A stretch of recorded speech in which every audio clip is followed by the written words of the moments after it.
Hey everybody, welcome to another episode of Crimes, Killers, Cults, and beer. And water. And water, yes. We're both drinking water this morning. Yeah, because we're recording it in the morning.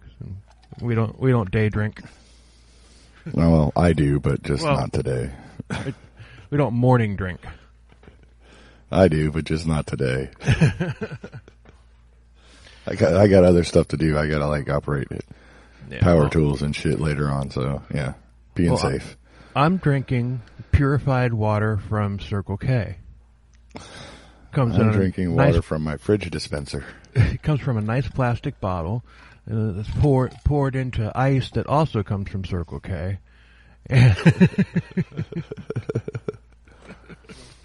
So, yeah. Anyway, that's Todd. And that's Bill. And we got we got some trash to take out. Yes, we do. So today we're trashing Harvey Glatman, and the otherwise known as the Glamour Girl Slayer. Yes, Slayer. So, and he's old. He was born in December 10th, 1927, to Ophelia and Albert Glatman. Born in the Bronx, and he was also been credited as being the first serial killer to actually photograph his victims. So that's an interesting little tidbit, and there's a reason why I chose this guy in particular, and that will become all too clear toward the end of the episode. Or you might figure it out before then, but I'm not gonna reveal it. If you guess it, then I'll if you guess it before I have it written, then right. I'll admit it. But otherwise, just wait till the end. Okay, we'll see what happens. So, at age 4, this guy was already starting to, be a little more sexualized than a normal 4-year-old. I mean, little kids like that. I mean, they play with their equipment and everything just to kind of figure out, ooh, what's this thing, Yeah. But old Harvey took it a little bit further. His mom walked in his mom walked in. God damn it. His mom walked in on him, and he was naked, and he had a cord tied around to his penis and attached to a dresser, and he was pulling against the dresser, getting a little baby tug job. That's weird. Yeah. The doctors say that it was just a phase and that he'll grow out of it. Right, sure he will. Yeah, they all grow out of it.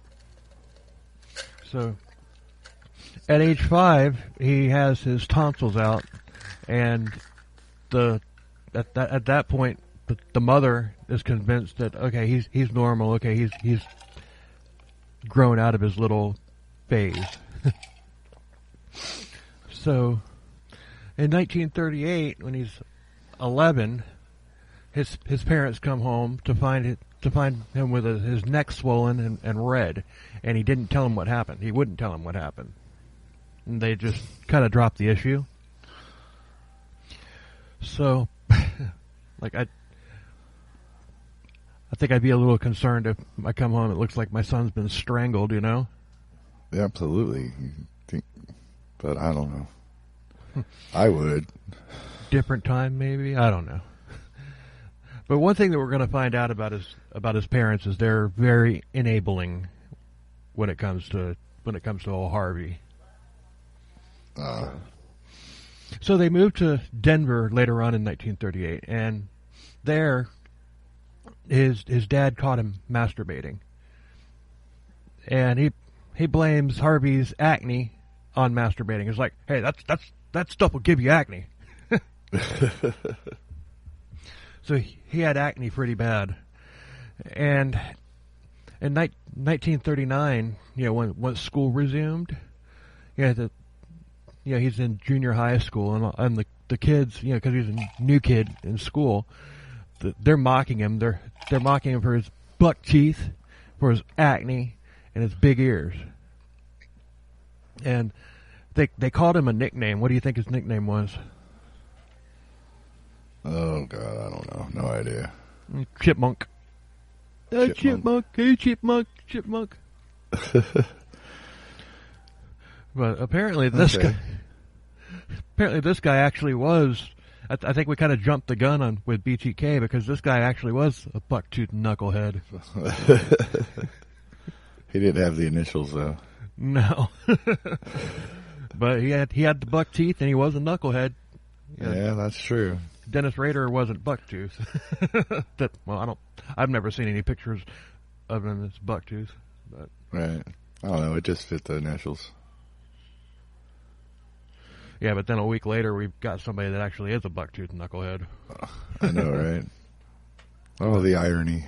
Yeah. So, by age 12, he begins choking himself and naked in the bathroom with a cord tied to the window. And he'll also go up into the attic and string himself from the rafters. Just choking himself. That's, yeah, the NXS guy. David Carradine. Yeah. So in 1942, at 15, he gets into high school, and he's actually a really good student. He's into Boy Scouts. He's into music, and he played cornet in the band, in the high school band. And he also gets into photography, and he gets a job as a courier. It seems like on the surface he's got everything going for him. Until in 1944, at age 17, he starts breaking and entering. And he steals a gun from one household, and then he starts tying women up and groping them. His first groping victim was Eula Jo Hand. He was then later caught breaking into Elma Hammond's house, where he was arrested after that.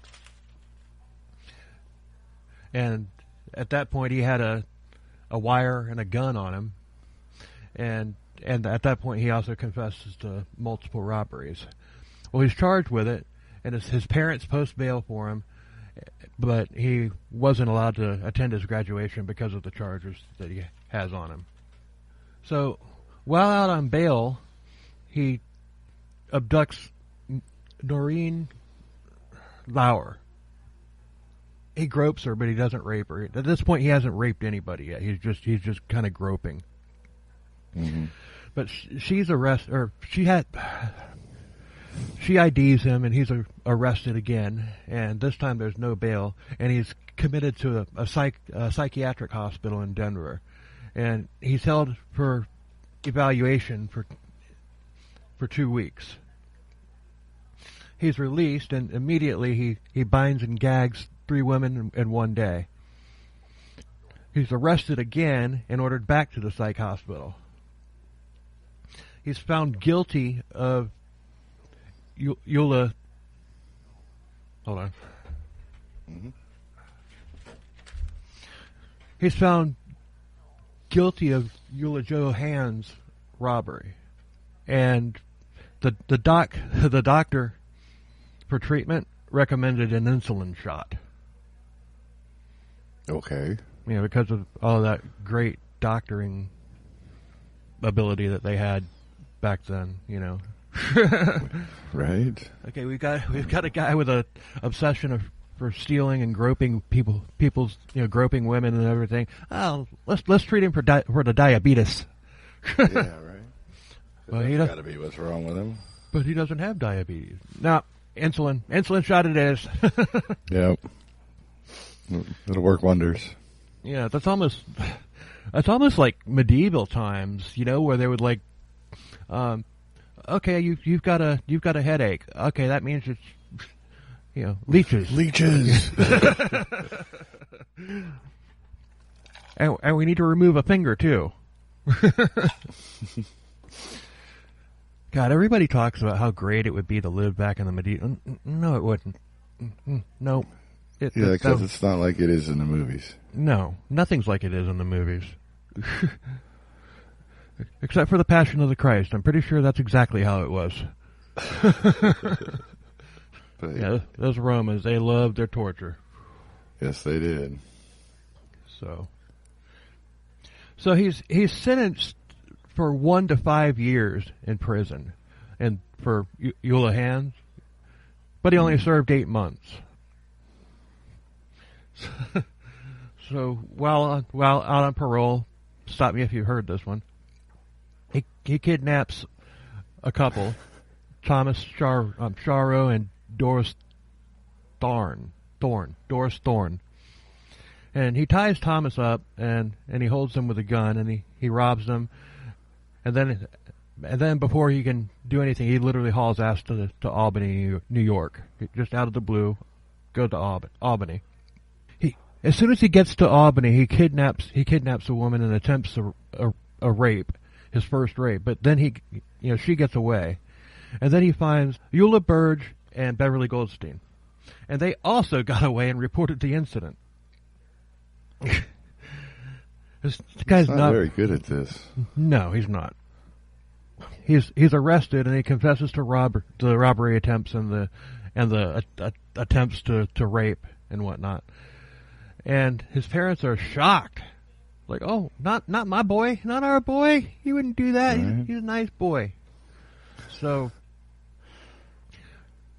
he's convicted and he's sentenced to 5 to 10 years. But how many years do you think he actually served? I don't know. 4. Less than 1. Yeah, I served 4. Oh, you actually served 4? Ah. Yeah. Well, that's almost the first one. Yeah. That's better than it's been before. Yeah. But he's only 20 years old at this point. Wow. When he's sentenced, he's already like committed multiple robberies, molested and kidnapped and everything, multiple women, and he's diagnosed with schizophrenic sexual psychic personality. Psychic.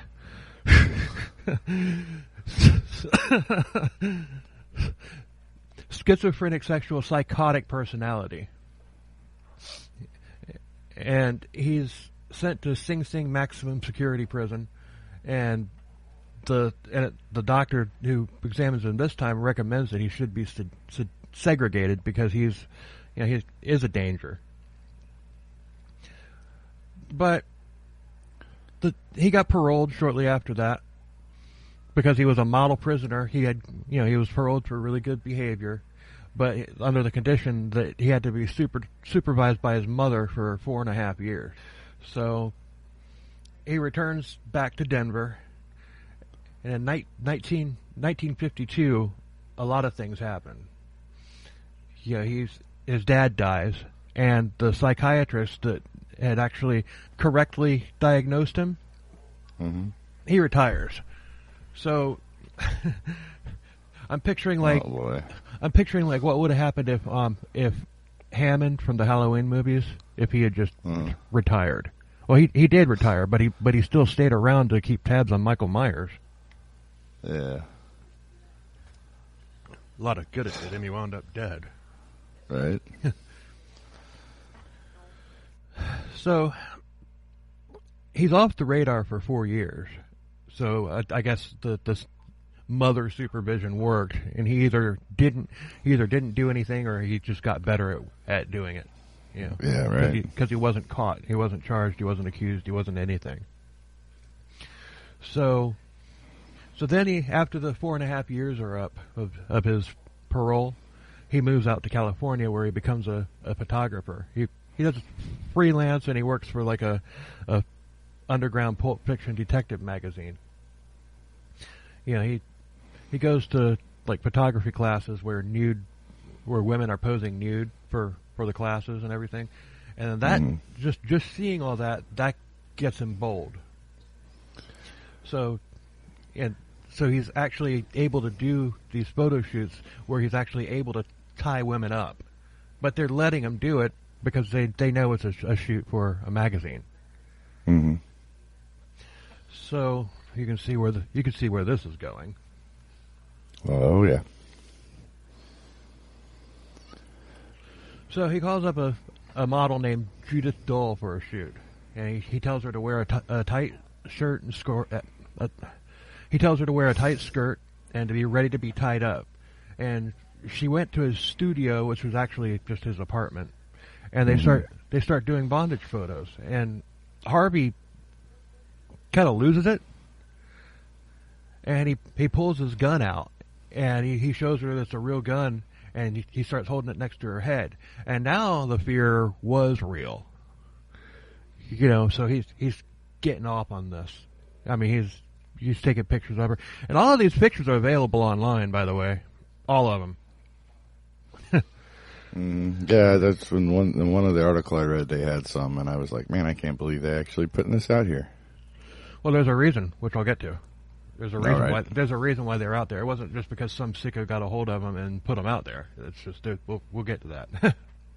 Okay. So then he rapes her, and actually after that he makes her cuddle with him while they watch TV.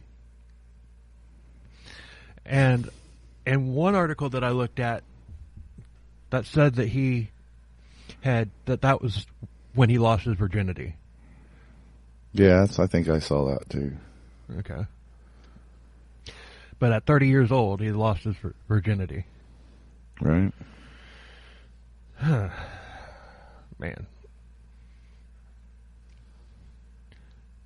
I don't know. I can't imagine what it would have been like to, lose my virginity at 30. Yeah. Well, it's different times, but yeah. Lot of spanking the monkey.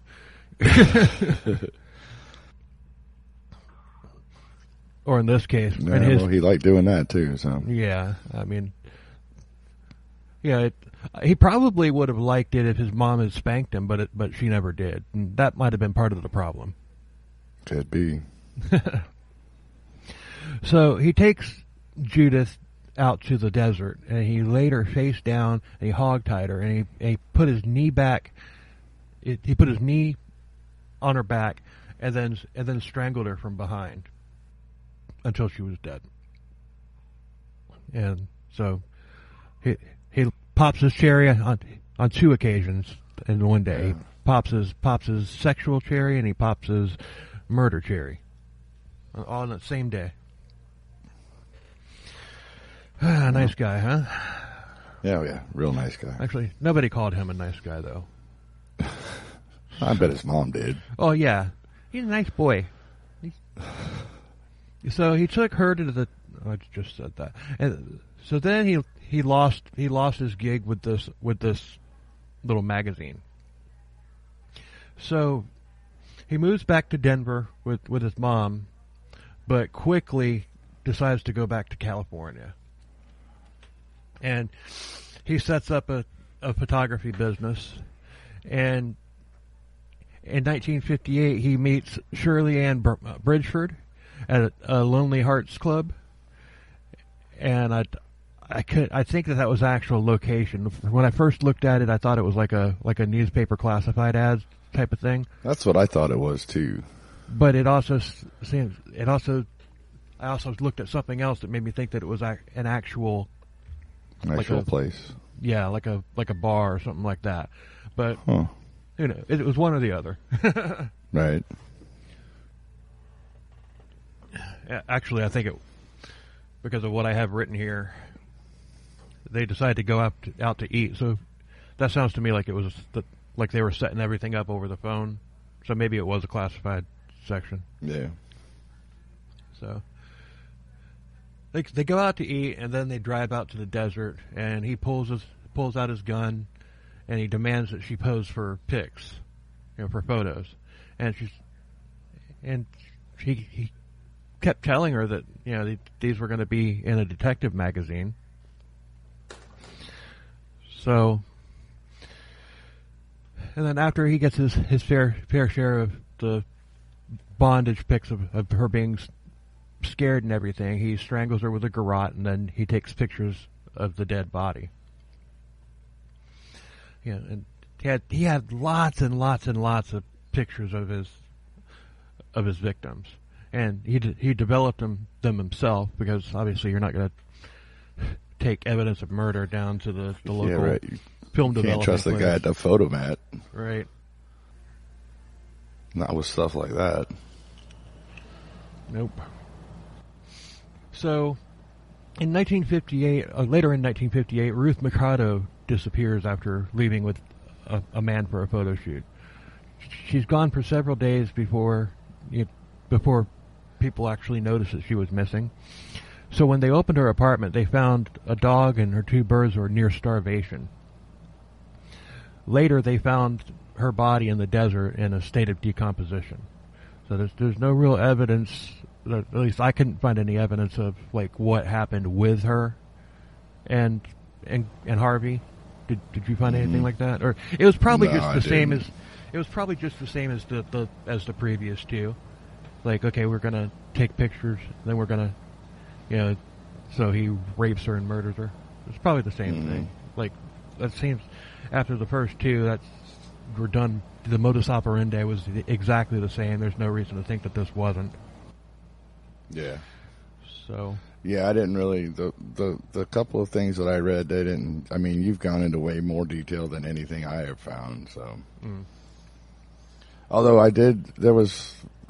what I did notice in like the 2 or 3 articles that I read, there was like lots of indiscrepancies between them. Like one article said that when he moved out to LA, he became a TV repairman that just posed as a photographer. And then another one said that he actually went to school and learned photography, and that's how he got that gig going. But so I don't know. It was a little confusing, the stuff that I read. Yeah, well, he got into photography in high school, and I guess he just carried on with it.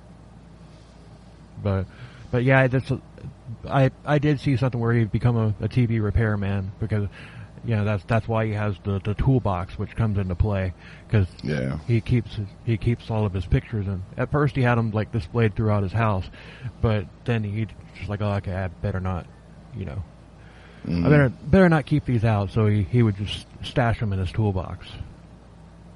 So then Lorraine Virgil goes for a photo shoot with him, and he pulls a gun, but she fights. She's scrappy. She fights him hard. She grabs for the gun. It goes off, and it grazes her leg, but she's still fighting him. She bites the hell out of his hand, and he drops the gun. She gets the gun from him, there just happened to be a cop there who literally catches him in the act. And he's arrested, and then I guess he just figured that he was caught, so he just spilled the beans. He didn't try to deny it or anything. He just like, okay, floodgate, open it up, and he confessed to the first 3 murders, and he told the police to go find his toolbox, and they found it, with like hundreds of pictures of the 3 women that he had murdered, as well as other pictures of other women that weren't identified. But the pictures of the other women weren't dead. So did he kill those women? We'll never know. He didn't confess to those. And I'm getting to something else here where, shortly after like later on, there's a little more information that came out. So he took the police to the bodies, and he honestly wouldn't have gotten caught if he hadn't literally been caught in the act. I mean, is it possible that he would have eventually overpowered Lorraine and killed her? Yeah, it's possible, but it's also possible that she could have gotten the drop on him and killed him. Oh yeah, because she was whooping his ass. So, but luckily, she's alive. So, he in court, as he's confessing, he says that he didn't deserve to live, and his mother says that he's just sick. He needs treatment, and a doctor said otherwise. Said no, this guy's sick. This guy's crazy. He knows the difference between right and wrong, and so that means that he's not sick. He's not crazy. He's just evil. Yeah, he's just twisted and got some loose wiring. Yeah.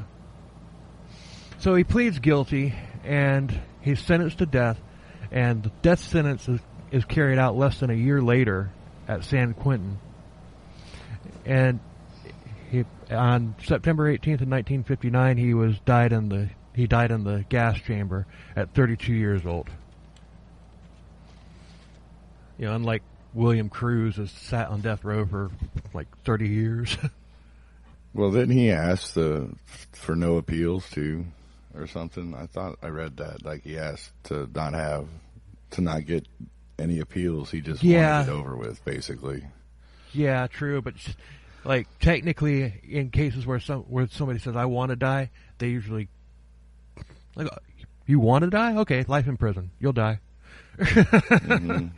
Yeah, that has happened in some cases where. Yeah, it's good because that's actually a worse punishment, especially if they want to die.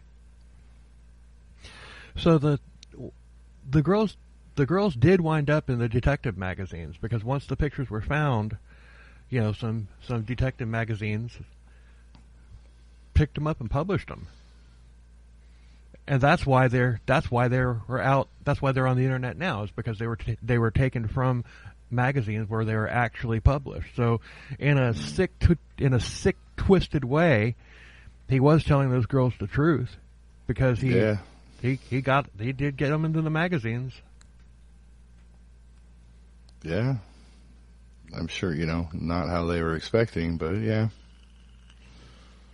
So those started coming out around 1959 because he was executed in 59. So around 1960 is when they started coming out. Over in Wichita, Kansas, 13-year-old Dennis Rader. He's reading the stories about old Harvey Glatman. He's looking at the pictures. He's jerking off to them. He's reading about how he would tie them up and everything. Oh, let's see what's happening here. Mm-hmm. And BTK later confessed that was old Glatman was one of his original inspirations. It was quoted, he's quoted that Harvey was, and it's also I did some. Because I didn't read the whole book, Confessions of a Serial Killer, The Untold Story of Dennis Rader, the BTK Killer by Catherine Ramsland. I didn't read the whole book, but I was just curious, so I looked in the index for Harvey's name, and he's mentioned in the book about 6 or 7 times, and I looked, and it's all the things that he said in confession and in prison and whatnot about how Harvey was his inspiration. So Harvey was not only the original BTK, he was the original Buck Tooth Knucklehead. Yeah, there we go. So years later, they did some DNA testing on a woman who's on a cold case, and it was to a woman named Dorothy Howard, and the DNA testing was tied to Harvey. So in actuality, he's killed 4 people, not 3. Yeah. Oh, that's right. The what did they call her? Something Jane Doe. Yeah, Jane Doe. Was it like Boulder Jane Doe or something they called her? I forget. It was something. Yeah, she was found in Colorado. Yeah, I think that. Yeah, they called her like Boulder Jane Doe or something because nobody knew who she was. They couldn't tell who she was. Right, and I remember reading something like that. Yeah, she was. Yeah, she was his only victim in Colorado. all the other victims was in California. Mm-hmm. Doing the BTK episode, one of the, when in one of the letters that he wrote, where he was like, it's the one where he was suggesting, he was talking about Factor X, the gremlin in his head about that makes him and all the other serial killers do it, like Ted from the West Coast. Ted from the West Coast, like our buddies. From the West Coast. But Harvey Glatman was one of the people that he listed as having Factor X, so it's there in print from his own mouth about that. He looked up to those people. He looked up to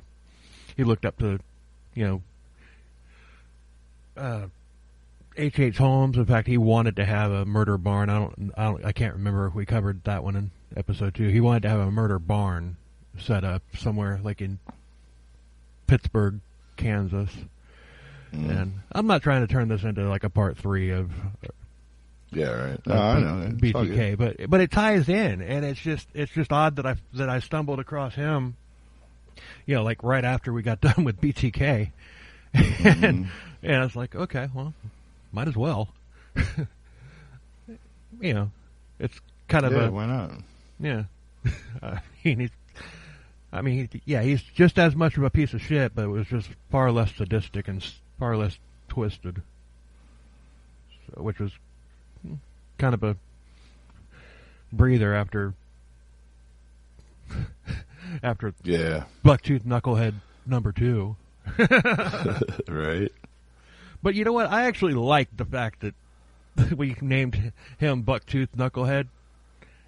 Yeah. And then we had to turn around and take it away from him and give it to Harvey. Give it to the real one. Yeah.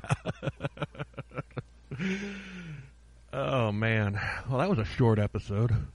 Yeah. Probably because we didn't have any beer. Yeah. But hey, you know what? Short's good. There's nothing wrong with that. Yeah. But the information, there isn't nearly as much information about old Harvey as there was for BTK. So yeah, that's I noticed that too when I was looking, that it was just like, dude, there's just not a lot here. No. Yeah, but I mean, timing for it was perfect though. If I had discovered him, say, like 6 months from now or something, then it wouldn't have been the same. Right. It was just coming right off of BTK. I think that was perfect timing to do him.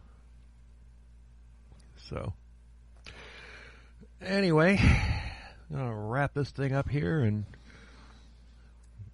we don't know who we're going to be covering next yet, because we still haven't, as we record this, we still haven't released BTK Part 2. But yes. By the time you hear it, obviously, it will have been released. But as we record it, BTK, we haven't finished editing BTK Part 2 yet. So, but I'll probably have that up later tomorrow sometime. Probably, because I'm almost done editing that one. So, but anyway, if you got any suggestions that you want to hear us cover, just send them to billzillaprod@gmail.com. Yep. And that's also how you'll find our YouTube page. There's nothing on there yet, but there will be. Yeah, we're still working on that. Yeah, we got to figure out what exactly we're going to do. Life and all that. Yeah. I mean, I thought about maybe just making, taking audio from some of these episodes and just uploading it with a banner in the background.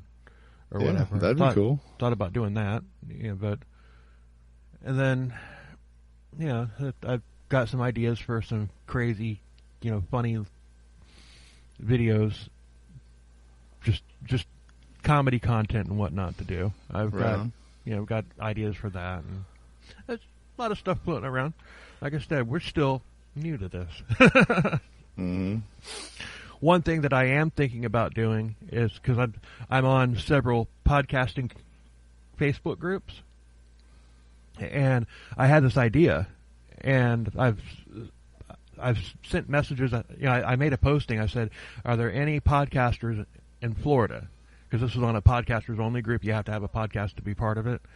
Mm-hmm. And I said, if there are, reach out, because I have an idea. And so 6 or 7 people have already reached out, and they're like, "What's up?" And well, my idea is we set up a Facebook page that's targeted only to Florida podcasters and podcast fans that live in Florida. Ah, cool. That way we can set up, we can network together and start setting up like events and everything where we can all do stuff. We all profit from it and everything. We all, we make new friends and everything. Oh, yeah. And just have a good time. And it's like all of a sudden Florida becomes its own little, its own little hub, its own little network. Because I got to think about, I was looking at the stats of where our listens have come from, and it's like there's not very many people from Florida that have listened to us. Either show. I mean, there's one from Tampa. There's a couple from Tampa. There's one from Merritt Island. Gee, I wonder who that was. Probably a really cool guy if you liked our show. Yeah. But other than that, there was like one or two from Orlando, and then one from Miami, and but still, if we start a network like this, and we start doing podcast, events and everything, where we're getting all the fans of all these other podcasts and everything, we're getting them all together in one place, and the common bond is we're from Florida. That's gonna attract attention and everything, and like people, we start at home, and then we expand. Yeah, absolutely. Yeah. So, I mean, that's just something we're working on. So it'll probably be me that puts that page together, even though I was wanting somebody with a lot more following and everything, so somebody had been at it a lot longer. I wanted somebody like that to set it up, but it'll probably wind up being me that sets it up. Yeah. But when the people that have replied to this, their podcasts are not about true crime, so that'd be cool to be. It just make it all kinds of stuff. It doesn't have, Right, but like you said, the common thing is it's Florida. Right, but I'm just hoping that we're the only true crime podcast in Florida. That's what I was getting at. Right. Because that way it's ours. But again, we may not be the only true crime podcast in Florida, but we're the only one that broadcasts it. Right. We're the only ones proud enough to say we're from Florida. We're Florida men, and we're proud. Yes. Proud of it. So, but yeah, I think that's a pretty neat idea. And hell yeah, dude! I think that's a great idea. So, and we have events like somewhere like in the middle of the state, like probably Orlando or something like that. That'd probably be the best place to do it. That way, just centrally located where everybody can get there. Although one of the people that messaged me was from Gainesville. That might be a good place to do an event. Gainesville? That could be fun, yeah. With University of Florida there? Mm-hmm. Don't necessarily. Yeah. I mean, there was a serial killer there, a big one, Danny Rolling.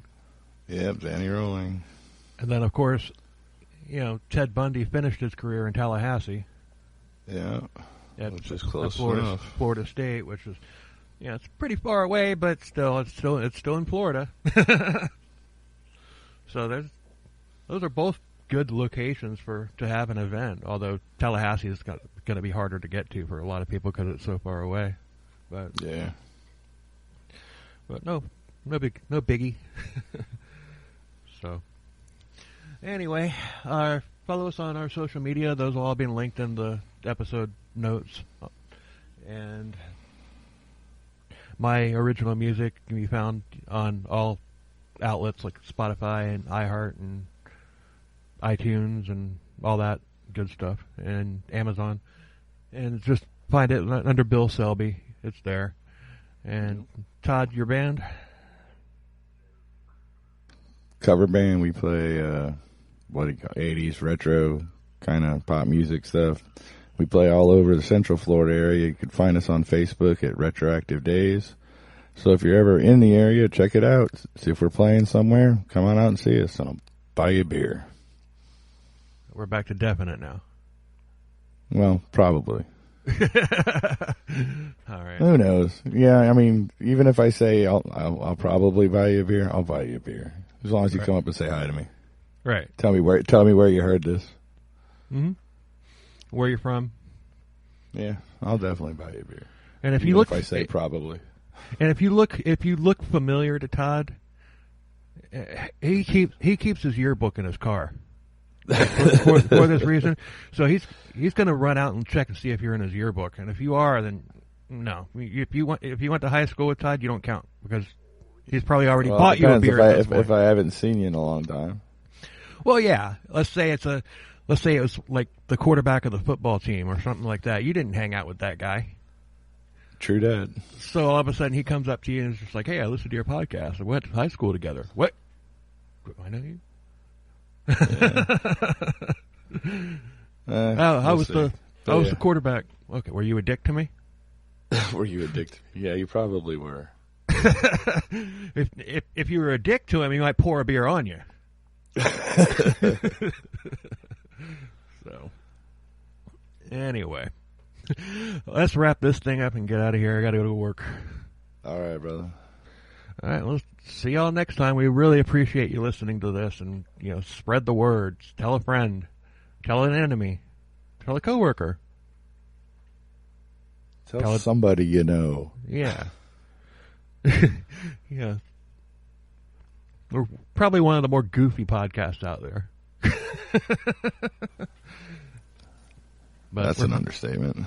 Yeah, but we're from Florida, so hey, what do you expect? Yeah. So anyway, until next time, later. Yep. Cheers, everybody. Out.